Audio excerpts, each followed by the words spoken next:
इस भौतिकवाद के स्वर्ग यहीं पर है, यहीं पर नरक है, यहीं पर सब कुछ है, क्योंकि ये विभाग अलग है और इससे पल्ली पार का विभाग अलग है। वहाँ के स्वर्ग नरक अलग अलग तरह के हैं और यहाँ के अलग हैं। यहाँ परम सुख का नाम ही स्वर्ग है। ग्रस्त साहब क्या है? स्वर्गमयी ग्रस्त है, सुखमयी ग्रस्त है। फला मानव बड़ा आनंदित है, अजय वो तो स्वर्ग का देवता की तरह है। क्यों कि हमारे दो लोक हैं, मृत्युलोक और आध्यात्मिक लोक। उन दोनों लोकों के डिपार्टमेंट एक नहीं है, दोनों के अलग अलग है। यहाँ के यहाँ है, वहाँ के वहाँ है। वहाँ के लिए भी ध्यान करते रहें और यहाँ के को भी हमने बिगाड़े, ये आपके हाथ में है, निश्चित है। जब मानव उस परमात्मा को पुकारता है तो उसकी पुकार को, जो गज की पुकार को वो सुन सकते हैं, एक गरीब भिल्ली की पुकार को वो सुन सकते हैं। गज तो बिल्कुल पढ़ा लिखा कुछ नहीं था, न वेद जानता था, न सत्संग सुनता था, न कोई और कुछ भी नहीं जानता, केवल उसने पुकारा सच्चे दिल से और पुकारने पर तुरंत आ गए। जब एक गज के पुकारने पर वो परमात्मा आ सकता है, भिलनी के झूठे बेर खा सकता है, तो प्रेमियों क्या हमारे पास वो नहीं आएगा?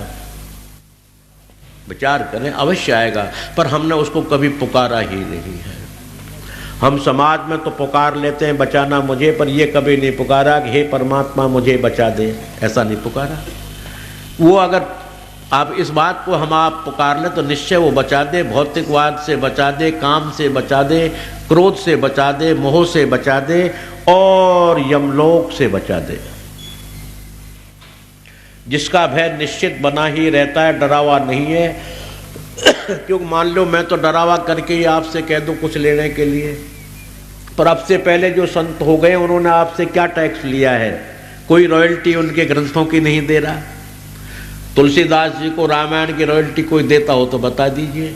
गुरु ग्रंथ साहिब रचना करके चले गए, गुरु ग्रंथ साहिब की रॉयल्टी कोई देता हो तो बता दीजिए। रॉयल्टी खा रहे हैं, दे नहीं रहे। तो संत लोगों का ऐसा ही फरमान है, कहना है कि आप हम सेवा धर्म को अपनाएं और सेवा धर्म को अपनाने के बाद हमारे पास में ये सच है कि एते चत्वारि वर्धन्तु आयुर्विद्या यशो बलम। आयु, विद्या, यश और बल ये सेवक को स्वतः ही बढ़ जाती है, उसको मांगने की जरूरत नहीं होती। क्योंकि सेवक जब सेवा करेगा तो निश्चित कोई संत, जति, सती या ग्रस्त या बच्चा या बुजुर्ग कोई भी समाज में से उसको कहेगा भगवान करे तो आयुष्मान हो, धनवान हो, गुणवान हो, पुत्रवान हो। किससे कहेंगे? सेवक से। आप मेरे गन लगा देंगे और आप मुझसे कहलवाए कहो जी धनवान हो, मैं आपके डर से कह दूंगा पर धनवान होगे नहीं। क्यों? मन से मैं कह ही नहीं रहा और आप भी गोली के डर से कह रहा हूँ मैं तो। इसलिए सेवा करने पर वो अंतर मन खुश होता है किसी भी जीव का, और वो अंतर मन से जब दुआएं देता है या प्रार्थना करता है वो अपने किए हुए पुण्यों का भी फल दे देता है। कहते हैं हे भगवान मेरी आयु भी इसको लग जाए, मेरे पुण्य भी इसको लग जाए, क्योंकि समाज की सेवा कर रहा है, बड़ा अच्छा आदमी है, बड़ा सेवक है। तो ये एते चत्वारि वर्धन्तु, ये चार चीज तो उसकी नित्य प्रति अहरनिश बढ़ती हैं। आयु, विद्या, यशो, बलम। यश भी बढ़ता है, मानसिक बल भी बढ़ता है और धन भी बढ़ता है। इसलिए संसार में रहने की विधि आप लोग अवश्य अपनाएं। समाज में रहना, विधि युक्त रहना, यह आपके लिए अनन्य प्रकार से गुणदायी और लाभकारी है। हमारे ग्रस्त में रहना कोई दुख नहीं है, कोई कष्ट नहीं है, कोई परेशानी नहीं है।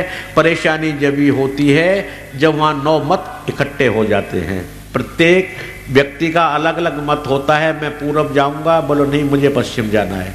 बोला ठीक है जी तुम पश्चिम चले जाओ, बोलो नहीं मुझे उत्तर जाना है। इस तरह का जहाँ मतभेद हो जाता है वहाँ कलह शुरू हो जाती है, और जहाँ कलह होती है भगवान नारायण वहाँ से विदा हो जाते हैं कि उनको भय होता है कि आपस में लड़ रहे हैं कहीं तेरा नंबर ना गया।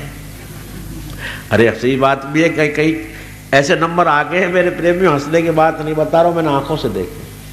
कानों से सुनने वाली बात अलग होती है।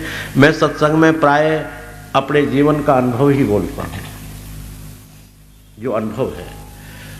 भगवान डरते हैं जहाँ ग्रस्त में झगड़ा होता है, निश्चित डरते हैं, वो गमन कर जाते हैं, चले जाते हैं, कहीं मेरा नंबर न आ जाए। मैंने आंखों से देखा है कई ग्रस्तों के अंदर में कि लड़ाई तो दोनों लड़ते हैं, पूजा के घर में जो है जूते मारते फेंक फेंक के, बोले तेरे ठाकुर जी को मैं तोड़ के रहूँगा, आग लगा देते हैं।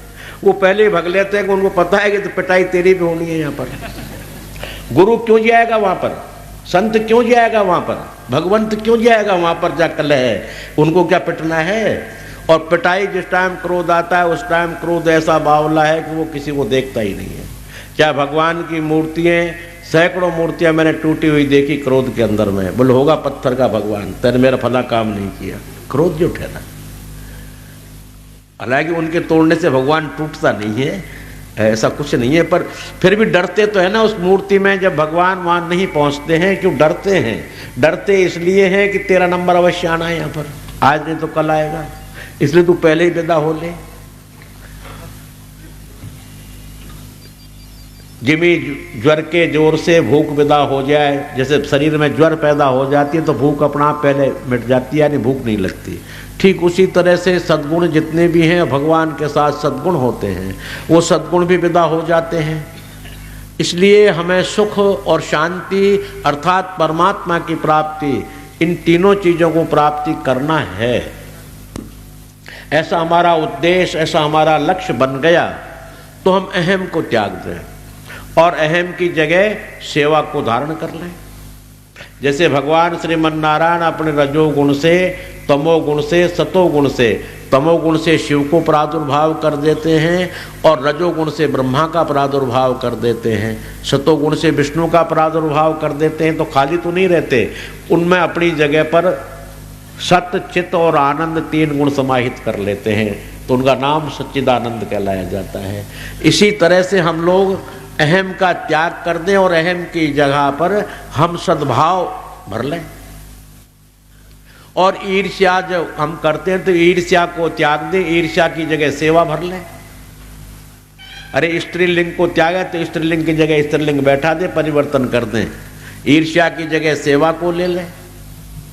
और जहाँ स्वाभिमान, अभिमान, अहम, क्रोध आदि आदि हैं वो हम सद्भाव को ले लें और धैर्य को धारण कर लें, तो हमारा ग्रस्त परम सुखमय होगा।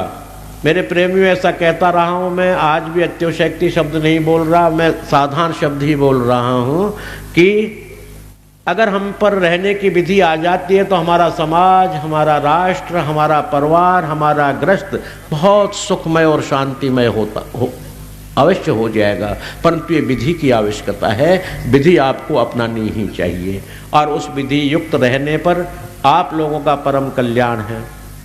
इस बाबा जी का इस जंगल के अंदर में एक लक्ष्य शुरू से रहा है और आज भी है और वो रहेगा भी कि प्रत्येक वसुधैव कुटुंबकम, मेरी वो वसुधा ही कुटुंब है, अर्थात सब सुखी रहे, सर्वे जीवा सुखिना सर्वे संतु निरामयः, सब प्रेमी जन सुखी हों।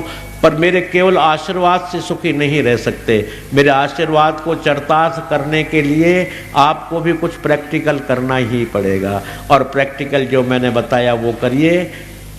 सद्भावना जागृत कीजिए और ईर्ष्या, राग, द्वेष जो हमारे अंदर भरे हुए हैं उनके अंदर में सद्गुण लाइए। ईर्ष्या की जगह पर सेवा को धारण कीजिए। निश्चित आप अपने परिवार में सेवक शब्द का उच्चारण प्रत्येक जीव करने लगे। मैं सोचता हूँ कि वो ग्रस्त अनन्य सुखमय परम दिव्य लोक, परम वैकुंठ होगा। आजकल हमने पैसे से मूल्यांकन कर लिया है कि जिसके घर में बहुत पैसा है वो सुखी है, पर यहाँ बहुत पैसे वाले बैठे होंगे, उनसे पूछो वो रात को कामपोज लेकर के, लार पोज लेकर के या कामपोज का इंजेक्टिव करके ही सोते हैं। बहुत बैठे हैं, मेरी निगाह में है बैठे पैसे वाले, और ये भी मेरी निगाह में है कि वो नशे के बिना नहीं सो सकते, ये भी पता है। और इससे साबित होता है कि पैसे में कोई सुख नहीं। अगर पैसे में सुख होता तो खर्राटा लेकर सो जाते। मूल्यांकन हमने पैसे से सुख का कर लिया है, पर यह बिल्कुल गलत है, सच नहीं है। मूल्यांकन सुख का है मन की संतुष्टि, बुद्धि की पवित्रता, मन की पवित्रता और आत्म संतुष्टि। और आत्म संतुष्टि मेरे प्रेमियों सत्कर्मों के बिना हो नहीं सकती, क्योंकि आत्मा का आहार तो सत्कर्म ही है। सत्कर्म उसको मिलते रहेंगे तो परम सुख खुशी होगी। और आत्मा का पति परमात्मा है। परमात्मा के समाचार जब उस जीव को वाणी के द्वारा, लेटर बॉक्स के द्वारा जब भीतर पहुंचते हैं, श्रीमन नारायण, श्री राम कृष्ण जो भी है वो भीतर पहुंचते तो आत्मा को बड़ी खुशी मिलती है। जैसे मैं कहा करता हूँ कि एक पत्नी का पति विदेश में चला गया हो और बहुत दिन तक समाचार नहीं मिले हों उसको, वो बेचारी न खा सकती है, न सो सकती है, न श्रृंगार कर सकती है, न सुखी रह सकती है। चाहे घर में कितने भी पकवान बने हुए क्यों न हो, सुखी नहीं हो सकती। और जब उसको पति के केवल 4 अक्षर एक कागज पर मिल जाते हैं, 4 अक्षर, मैं ठीक हूँ, आने का विचार है, परिस्थितिवश नहीं आ रहा हूँ, बस इतने मिल गए और नहीं। इतने समाचार मिलने के बाद तो परम खुश हो जाती है, परम खुशी मनाती है, घर में अकेली नाचती है, कूदती है और गली मोहल्ले में लड्डू बांटती है। बोलो आज बहन क्या हो गया है? बोला आज हमारे पति के समाचार मिले, वो बिल्कुल ठीक है, आना चाह रहे पर कारणवश नहीं आ रहे हैं तो ठीक है बिल्कुल। केवल समाचार मात्र से उसको कितनी खुशी होती है। उसी तरह हमारी आत्मा का पति परमात्मा है। जब परमात्मा का हम भजन करें, उसका नाम लें, उसके गुणगान करें तो आत्मा में पुष्टि होती है, प्रसन्नता होती है। आत्मा प्रसन्न होने के बाद आपको मन में खुशी देती है, और मन में जब खुशी होती है तो हमारी ज्ञानेंद्रिय, कर्मेंद्रिय खुशी का ही काम करते हैं। तो ये आपके हाथ में है, परमात्मा के हाथ में नहीं। हानि लाभ जीवन मरण यश अपयश विधि हाथ, विधि नाम ब्रह्मा का यहाँ नहीं लिया जा सकता। यहाँ पर जो है महान श्रेष्ठ मुनि वशिष्ठ जी महाराज